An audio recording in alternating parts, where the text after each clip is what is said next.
moving forward seems too much. When you feel totally out of touch, hope is seeping out the door. You find yourself curled on the floor.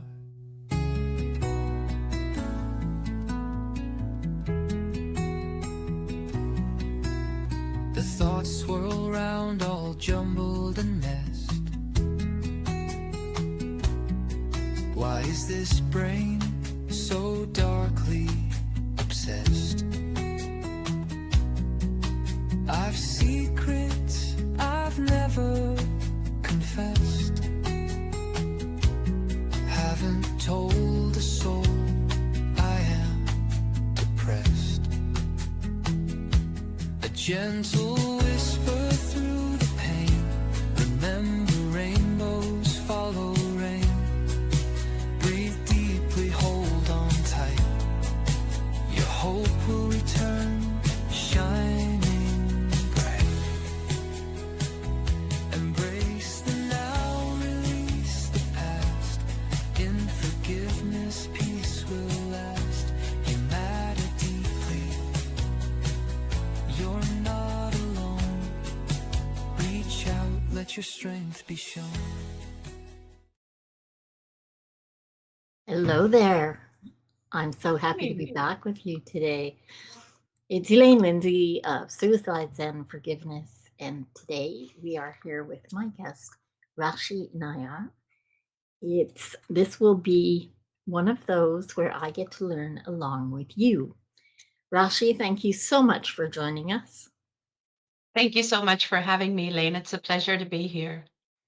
It's lovely, and it's also lovely to find out that Rashi's not all that far from me, just a couple of hours. I Yes. always enjoy when I get to find out where my guests are because it's amazing how many people are really close to us that we Mhm. may not know. And learning and meeting new people for me is something that I find really interesting. I really enjoy finding out all kinds of things about people, but as the audience here knows, we like to learn about stories and about people's lives. So, we're going to start first learning a little bit about who you are now and what it is that you do. Sure, Elaine. I'm a serial entrepreneur for the last 11 years. I've made companies over seven figures, but quietly inside, I was living a very desperate life and I wasn't really happy. Okay, I was not connected with my soul. And we'll talk about it as we go, how it all started. But to give you a short intro, is these days I am a coach. And some people call me the self-love coach. Some people call me the healer, whatever it is. And some people call me the sales coach because sales is also selling. So I have different clients, but ultimately what I do is connect them back to who they are, help them connect back to love and lead their lives every single moment from that space of love. Love. Yes.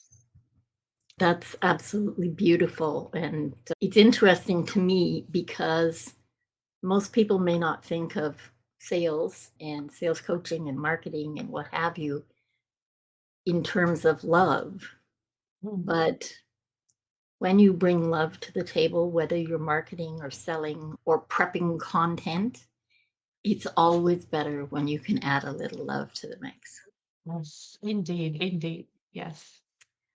So, on that note, let's talk about how you could be 7 times being very successful and yet I understand not being connected to your soul. But Mm, let's walk through that with you. sure. Thank you. So it really just started with a loss in the family. So in 2007, I lost my dog. And for some people, dogs are just dogs. But for me, family member. Yeah. And I know you have dogs, Elaine, so you will get it. And loved me unconditionally without me being having to perform or having to be someone else other than myself, right? I could just be, and he would be there. I could mess up, and he was there. And back then, I was in India, And in India, we have very busy roads. And my house happened to be on the road. And he Mm. somehow, his leash got stuck in a car, and he was only two, and Oh, he died. And he pretty much died in my arms. And before that, I was just going with life. Nothing spectacular was really happening.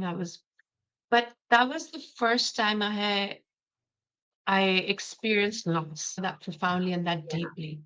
And that led me to a long 18-year journey of depression, numbness, and just yeah. feeling very lost, basically. And that was it. That was the first moment. And it really, the longing was to return home to him. Him meaning unconditional love, right? For me, love was him. So I related to love in that way. But the longing was for the soul to return home to itself, to unconditional. And that's who we are. But I didn't know it back then. I was longing and looking outwards. And that led me to enter toxic relationships and whatnot. And, looking for love outside of myself in businesses. I scaled businesses to seven figures plus. And apparently I see myself as successful on paper, but internally I was living with this low grade anxiety. Yeah. It's always there. Like it's like not feeling good enough. Like not feeling good enough. Like it's always there. And then another loss happened this year, 2025. And my aunt died of illness. And I remember this, she passed away, and for 3 days she was in my head after her death. She kept saying to me, Rashi, love yourself. Stop, love yourself, love yourself. And it kept going in my head. And I just stopped everything. I blocked my calendar and I went inwards. So I sat in silence. And I'm a mom of two, so I'm not really sat in silence. Stopped taking any new clients, nothing of that. Just completely stopped for 2 months. What I was just doing was cooking, cleaning, household duties, just looking after the kids. But I really went inwards, which means day and night I was just in meditation and just sitting with myself. But all I kept doing was, I love you, Rashi. I love you, Rashi. I love you, Rashi. That's what I kept repeating. And what happened after that was 2 months of doing that, Elaine. I was whole again. I found myself. It was like I poured so much love on myself that I felt invincible. It's Mm. like I didn't need anything else to complete me. I was so complete, you know? And from that place, I just started reaching out to people and going on podcasts and just talking about love and how important it is to love yourself. So important. And not just to, sometimes we think we love ourselves. We are under an illusion that we love ourselves. If you'd asked me back then, of course I love myself. But really we don't because we don't love, we just keep judging ourselves. Our biggest critic. We're like, this is not right. You should be doing better. All of that narrative. And I was raised by a dad. My father is perfectionist father. I love him, and he loves me. And we love each other so much. And now he's a different person. But growing up in the household, like there was a lot that was expected from me being the oldest child. So I suppose like with some of those events, and I was very depressed for a very long time, many years. I felt like I was in that dark night of the soul. And obviously this podcast. So when I was pregnant with my first one, I wanted to take my life. And that was because the hormones and the depression like came together Oh, in yeah. the first trimester. And I was like, okay, I'm going and I'm going with it. That was, and my friend and my husband talked me out of that. And even my in-laws, and God. they talked me out of that place. But then last year when I was pregnant again and the hormone kicked in and I was like, oh, I was so depressed again. And then the whole same thoughts. And I would just lock Mhm. myself in a room. And I believe it's the numbness, like not feeling any emotion whatsoever. It's not feeling. We want to feel. Yeah. So, I suppose in a short snippet of what I've shared with you, and we can talk about it, like what happened in between Yeah. those years. I had some openings, I had some awakenings. I went to spiritual retreats, concerts, chanting concerts. I sat down with mystics and sages, and we can talk about that. And I had some really intense experiences, but nothing was really permanent. I would always spiral down. Yeah. Something really important that you just said. It's like you did all these things and nothing resonated. Like that, for our audience, that is so incredibly important. Because the fact is, we don't all resonate with the same things. What helped you, it might help me, it might not. I may need something totally different. And we have to give ourselves the grace to try different things, to not put up those walls. When we are in a place that we can reach out or people can reach us, it's trying to remember to be open to what comes, because I think it's so incredibly important. Okay, you started off with the most important piece that many of us, in all honesty, are still missing, and that's about loving ourselves. That can be the hardest piece. And I totally understand where you're coming from about it doesn't matter what you achieve, it doesn't matter how great everything looks on the outside and how successful you're being when there is an empty pit inside that just continues to grow until it swallows you. Yes. And like you, I had a father who he just wanted me to do. I was the oldest child. Now, there's only two of us and 5 years between us. But, as a child, I would come home with 100% from school. I was a good student. And my father would be like, "Oh, could you not have just done a wee bit more?" No, father, that is not possible. And it's just how life is. We want more for our children, and that's generational. We're not the first ones to feel that way. Like, No. we wanted it, they wanted it, their parents wanted it. People have always wanted to do more, give more, be more for their children. That's how the human race continues to go forward. Yes. We do have a choice. And in having that choice, we are not like the animals. We make the decision to further our young, to sacrifice for our young, to, like you said, you locked yourself away for 2 months, but you were still doing what you needed to do for the children. Yes. Because that is a bond, that is I can't think of the word I want, but we choose to be the nurturer for our children when we choose to have children. And those are sacred covenants we take on as moms and dads. And I think it's really incredible, and something you touched on. We all come from different backgrounds. We have different religions. We live in different areas of the world. We have different customs. These truths are the same. I don't care where you are, who brought you up, how many mystics you saw or gurus. I went for a long time to Art of Living with Sri Ravi Shankar. I know all about the breathing and all of that, and have done, all kinds of meditation. And he's a lovely man. I absolutely love him. But all of that, it doesn't really matter where you come from. The key thing that people have to understand, depression is a beast that shows the same face to every one of us. And it has the same intention, whether you came from Lapland or Australia or India, or in my case, Scotland.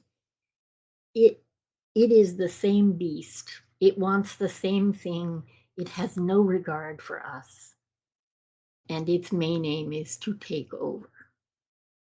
So I think that's a really important piece for people to understand, because every single one of us, when we're deep inside, we think we're the only one that's ever Right. gone through this. We're the only one. And very often, our thoughts on taking ourselves out of the situation has nothing to do with us. It does, it's very often about ending pain, but it's very often about making it better for those around us. Mm. And that is so wrong. That is the beast. It is not Mhm. us, because no one ever who has left us left people that were not devastated. For every person who leaves us, there are 135 people affected on average. That is huge. And I think it's wonderful that you're here today, because I think that's really important. We are at a very difficult time in the world. There is so much fear and mistrust and unrest that more and more people are, the beast is taking on more people because it can, because it feeds on fear. It feeds Mm. on anxiety. It feeds on imposter syndrome. And when you are in that pit, very often after loss, and I would never say dog, cat, bird, lizard, whatever your pet is, that unconditional love, it's pure. It's totally, it's the purest thing you will ever get. And that is so hard to lose. It's like when we lose another human, and even our pets, a lot of our grief is not about them, Mm. it's about being left behind. Yeah. And I know that sounds really selfish, and sadly, in a way, it is. But you nailed it, because you said we're looking for that unconditional love. We're looking Mm. for, there's got to be more of it. If pets can Mm. give it to us, there has to be more. Yeah. Yes, exactly. And actually, what I discovered was that it's within us. It's within us. So when I conceived my first daughter, I felt that unconditional love again. As a Okay. mother, right? As a Yeah. mother, but I still didn't get it. I thought it was coming from her because she loved me so much. Yeah. And even when I gave birth to my second daughter, it's still babies love their mom, like their Oh, yeah. mother, unconditionally. I still didn't get it. I thought it's coming. And I started having fears as a mother. What if something happens to them? All of that. And those thoughts with the hormone shift and everything. And when my aunt passed away, she kept telling me, it's like she was communicating to me from beyond. Yeah. Rashi, stop. Rashi, love yourself. Rashi, stop. Rashi, love yourself. And to be honest, even though I accomplished the seven-figure mark, which most people want to get to, right, in their life, Yeah. I was still not content. I was still chasing after money. I was stuck in a cycle of chasing more and more. The milestone was just moving forward. Yeah. Well, And because it wasn't in that pit, yes, it was exactly. external. Exactly. And the thing is, when she started telling me, love yourself, and that's what I started repeating mentally all the time. And in the beginning, it felt really fake. It was like foreign, right? It felt, I would look at myself and is there anything I can love about myself? You have these features and when I get yourself in the mirror, it's like all these, but I persisted. Even though it felt fake, I just persisted. I was like, I love you. And you started feeling better. I started feeling good, you know? And then I just kept doing, and then my confidence just, like you said, I became invincible. And the depression that I had felt for 18 years, since 2007 to 2025 now, it was finally lifted. And and I was like, oh, so if people can love themselves more, and even if it feels fake in the beginning, Yeah. even if you're amidst depression, the last thing you want to do is if someone tells love yourself, what the hell? I'm feeling numb. What are you talking about? But if we persist with it, if we keep Rashi, I love you, whatever you know, like Elaine, I love you, you keep repeating it mentally. What happens is you're pouring yourself with love. Yeah. And the thing is, the lens with which I saw the world completely transformed. I started seeing people from the eyes of love because I was able to see myself from love, and my husband and my mom and my dad and my clients and even like this one, right? And it's like I'm floating in the air. How does that feeling, right? Like when you're in love with someone in the first few months or years, you're like floating. Mm. But what if we start pouring that love on ourselves in that way? Unconditional love. And if we do that, so that means that we start keeping our attention inwards. So our attention goes inwards. And that's the magic that happens is something God, I like to use the word God because why not? God is love. For me, that is it. God who lives within us starts to come forward.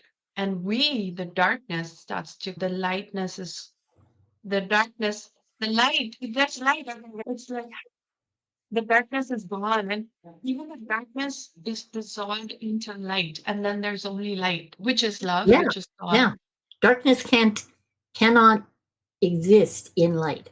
Yes, exactly. Thank you. That was Yeah, what I was looking for. Is there's a dark room, and suddenly someone switches on the light, and it's okay.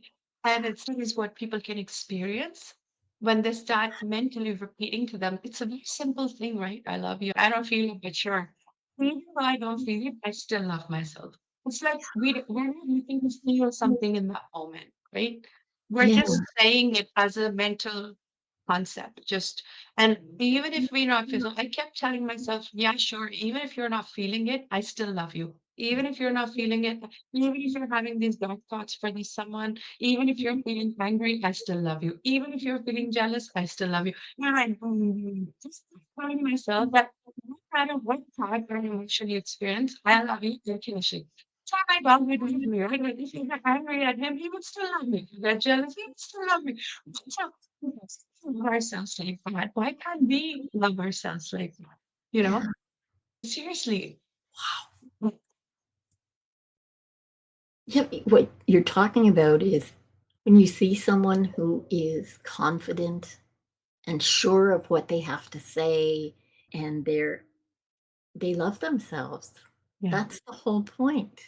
correct. They're Yes. yeah. If you look inside, there isn't that dark pit.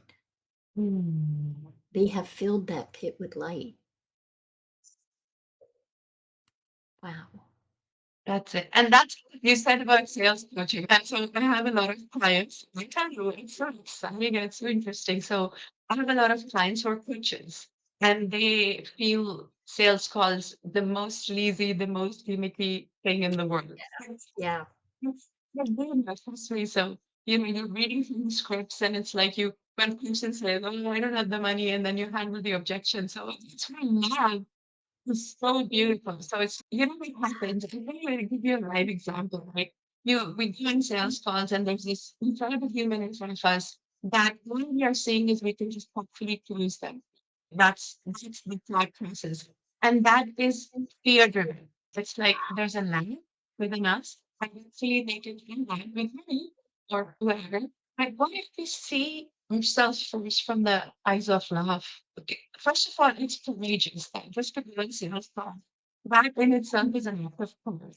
So we go there, and now we see the other person as love, because that's who we are. That's who everyone is. Yeah. And now what happens is we're not leading the sales call from the fear of rejection or fear of saying the wrong thing or fear of offending them or fear of asking deeper questions. We're leading from love. And what happens is magic. We don't need scripts.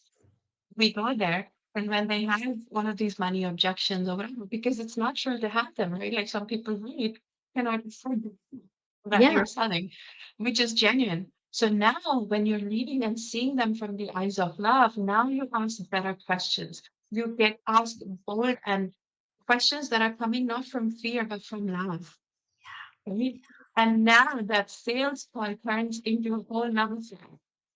It's so beautiful. And it doesn't really matter if they become a client or not. All you're doing is you're just going as not a sales call, but as an invitation of how much you love yourself and how much you love that person. That's it.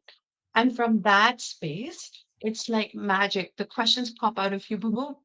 And suddenly the person is, I want to work with you because this is whatever who you are. It's magical. It's the frequency, it's the energy from which we're leading. And that energy is Yeah. love. Yes. And that's it. And So it it's feels instead of good. that feels amazing. It's on sales calls because they say industry standard is 20% conversion. The industry sales conversion rate is Yeah. 20%. My clients have a conversion rate of 75%. Wow. The reason, yes, that's crazy because that's really because they're not going there to continue to close people. No, they're going to see how much they have. That's it. That's it. And how much deeper can they go with someone? Because we can only ask powerful questions with someone to someone if we really love them, Yes. right? Otherwise, we're like, oh, if we say this, they're gonna be afraid. If we say this, they're gonna reject me. Like if I ask this question, they're gonna be like, who are you to ask this question? We don't want to come across as salesy. Yeah. But it's not about us. It's about just us loving ourselves, but it becomes about them and of service. And that's why for me, sales is service. Sales is an act of love in itself. And it's fine. Just to, kind of shine light on, you mentioned sales and marketing. Some people like, sales, salesy, don't do it, no cold outreach. But this is like mission driven. This is all about love and how much farther you can extend your message. That's it. And it's really interesting because it wasn't put to me this way. I have a business manager Right. for many years.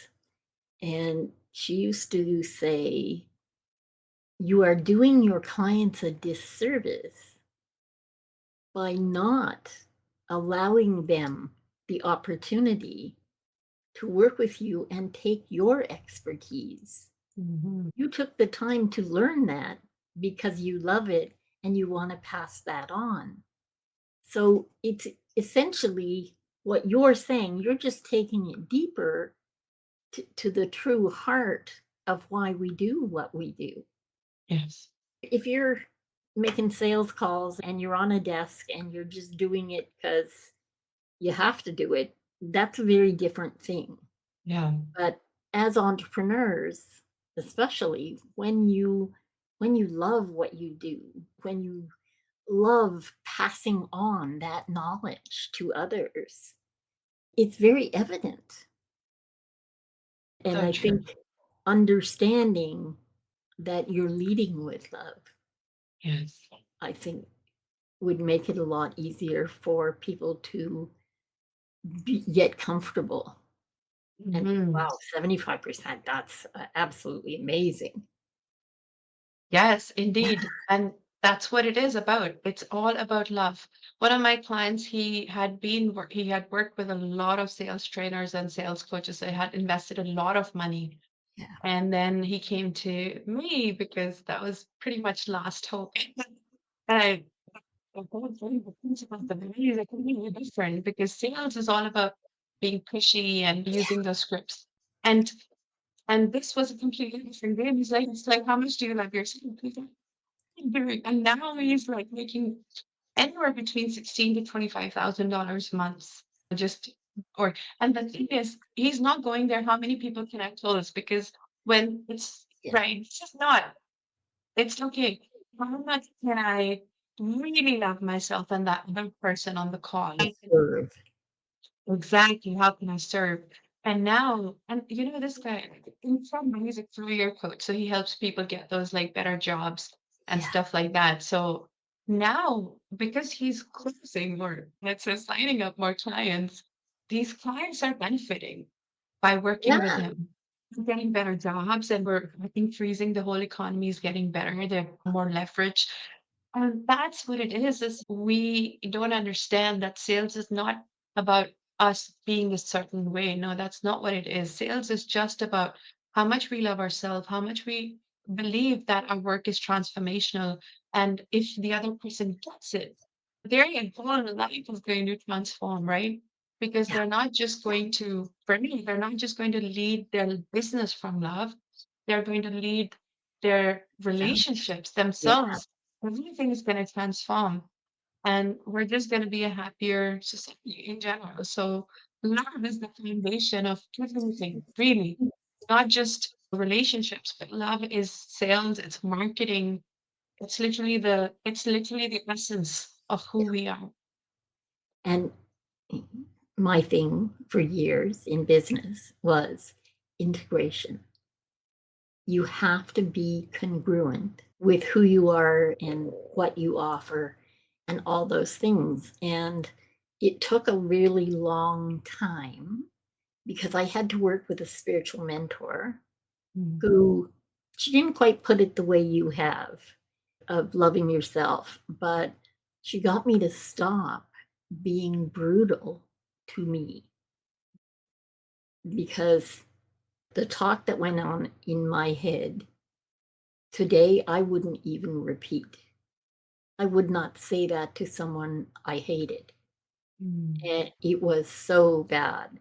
And mm, the laugh was every year that I got better at being kinder to me, mm. I was forever saying to her, "Oh my God, there's so many nice people," and blah, blah, blah.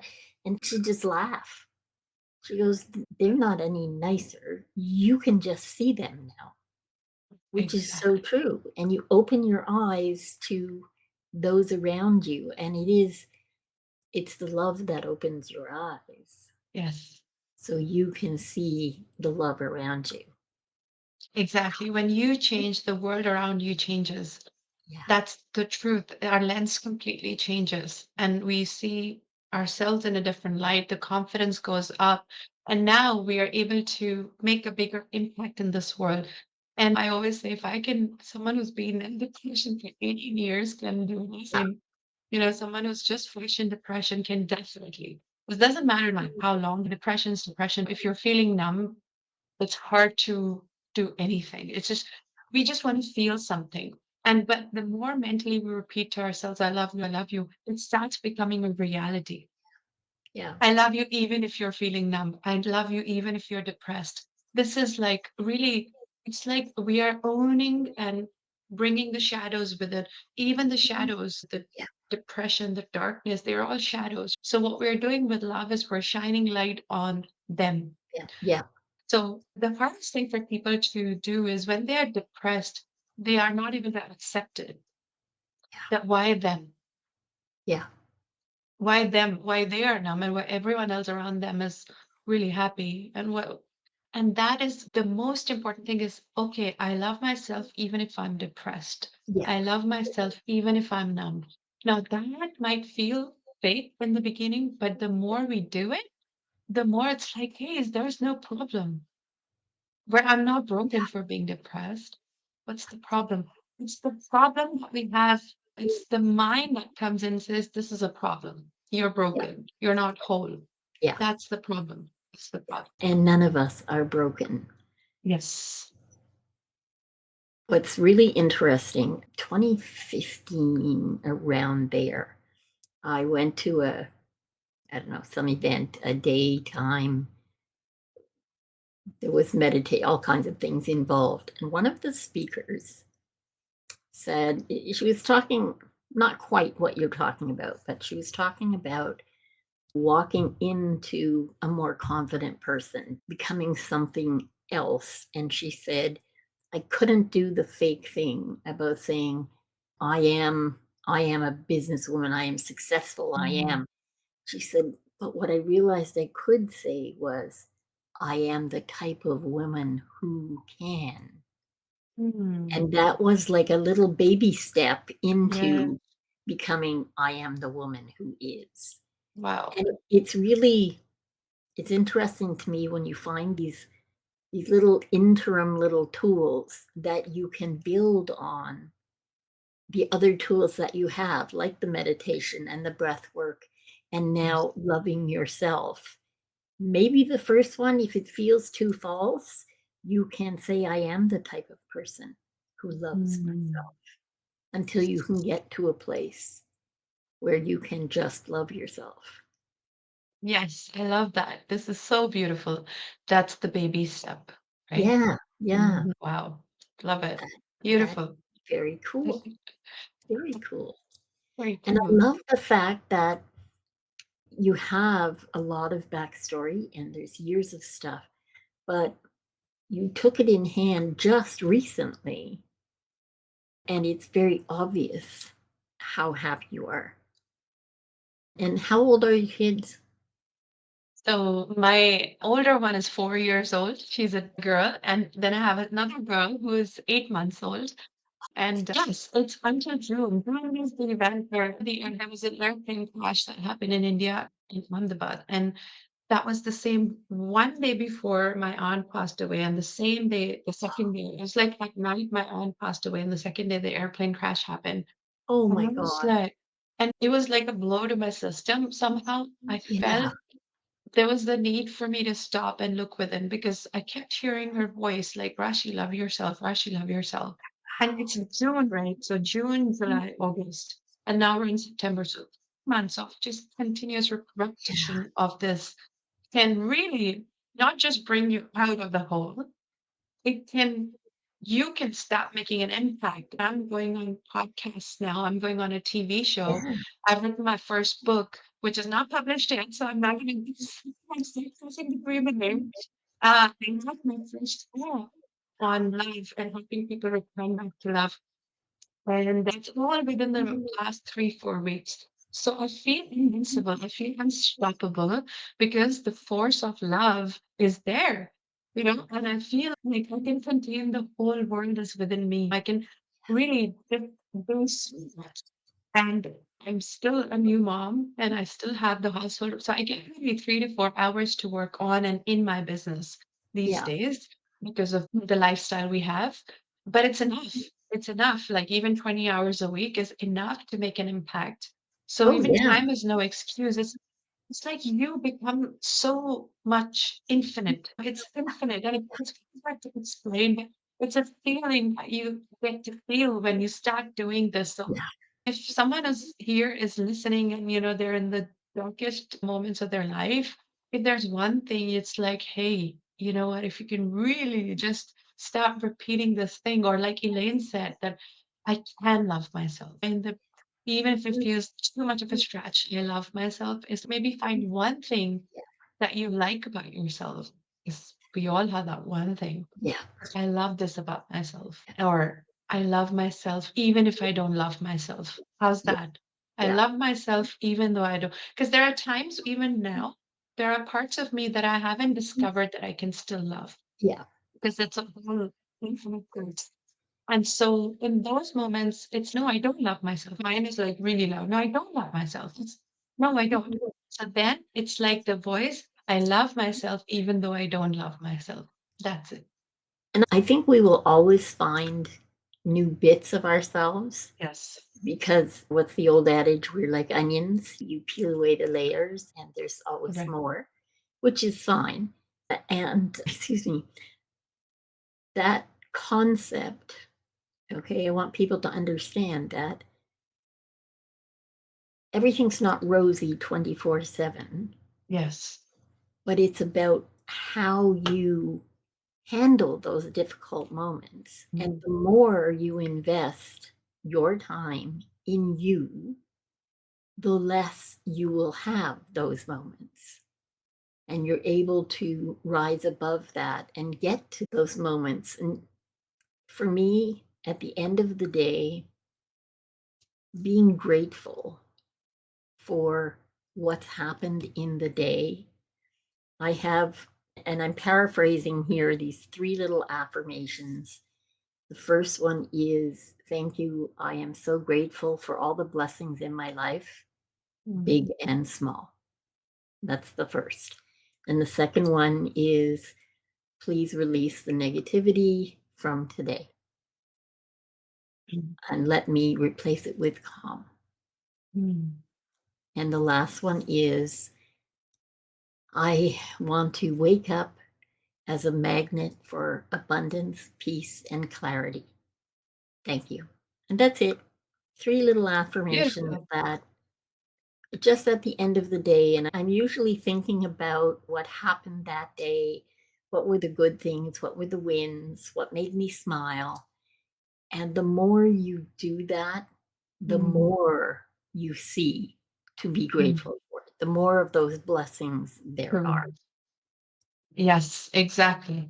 Yes, because your focus shifts on what you don't have to what you do Yeah, have. And you step away from feeling lack, to feeling absolutely. abundant, to feeling grateful. And so the more it's the law of attraction says that where attention goes, energy flows. Yeah. And that's what it is, where our focus shifts to what we have, even if it's, hey, I have light in my house, electricity. When I Yeah. used to live back in India, we used to have these big power cuts from morning to night. We didn't have Oh, power. So we can afford a generator, it would generate the power, and yeah. that would keep going, but that would pollute the whole, because it's, you have to feed fuel like petrol and Yeah. diesel to that. Yeah. So, now it's like I'm in Canada, like obviously there's a lot of I know if we have a brownout, we complain. Brownout's just when it clicks off for a second. yes, It's like, oh, correct. yeah. And everybody gets all panicked. Yes. The other thing that I think is important about all of this is you will see when you pick up this practice and when you are what I call in flow, everything hums along. Mm, It's like going, I would never do this, but going kayaking in the river and you're going with the river rather than going upstream. yeah. If you go with the flow, everything just becomes easy. Yes. And that to me makes so much sense. Yes. Go with the flow, make it easy on Yeah. yourself. And then you're going to see a lot more around you that you consider blessings, things you can be grateful for because you're allowing things to unfold as they should. Yes. It's the path of least resistance. It's what Yes. you said. And there's a really beautiful poem by Rumi the Mystic, right? And Yeah. it's called The Guest House. And I'm sure people, if they pick it up, it's obvious on Google. But the theme is the guest house. It's like you're in a guest house, right? The guest house has all sorts of emotions, even depression, even numbness. So Yeah. let them come. And all you'd really do is just be a witness to that. Yeah. Don't identify with it, and don't make it about yourself. So the thing is, we make it about ourselves. Why Yeah. am I numb? Why am I depressed? And the I, the identity. But if we're like, oh, right, now numbness has come and now depression is here. And it's hard because if you're like the structure for years, right? Then it's obviously hard not to identify, like, why am I depressed for 18 years? It's like, well, and it's hard for us to accept that. That's why that practice of love breaks those stigmas. It starts to activate those hidden feelings. And that is what gets us out of that state of depression. The joy starts to bubble inside. It's like the joy starts, we start to feel joyful. And it's like this happening here. And that now you're feeling, you're having a feeling and emotion. And now you keep doing that. Now you pick up momentum and you just become a different person altogether. Yeah. So that practice, like everyone should try it. Seriously. Oh, yeah. I totally Yes, agree. yes, It's yes. wonderful. So now I have to work on I love myself. Elaine, I love you, Elaine. Thank you. I love you, Rashi. And I love you, Elaine. Yeah. Yeah. We got some work to do there. Yes. Sorry. And you also, it's like I love you, even if you don't feel like you love yourself, Yeah. right? Even Yeah. though it seems like a mental repetition in the beginning, it might feel fake, and I that's know. okay. Yeah. Stick with it. And then the love itself starts to consume everything. It starts to consume the Oh, fakeness. It that's starts good. to consume the not feeling good enough, the depression, the numbness, everything. And you get consumed by love. It's like the whole bubble of light consumes the darkness. So it's very cool. I love that. I love that. On that note, I always ask my guests for a little something that we can leave the audience with, a practice you do every day, or some little tweak that you think is very useful. I developed an app. It's a free app that people can use, and it's on my website. They can download that. I'm Cool. happy to share the website with you, Elaine, so you can share it in the comments.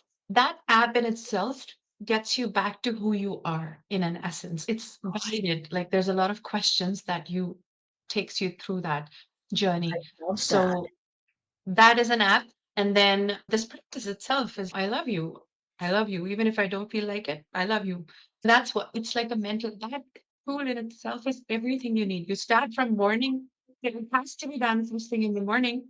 Otherwise, you're gonna get lost in the day and the day will take over. So it's an intentional practice. And practice doesn't mean you Okay. feel very yes. I So see that now. That's a word that's really important. Intentional. intentional, exactly. Yeah.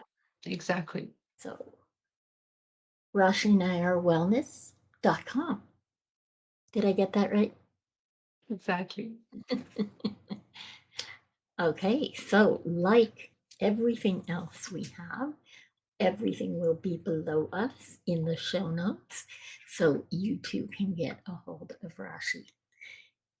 And I'm just wow, I my heart is full.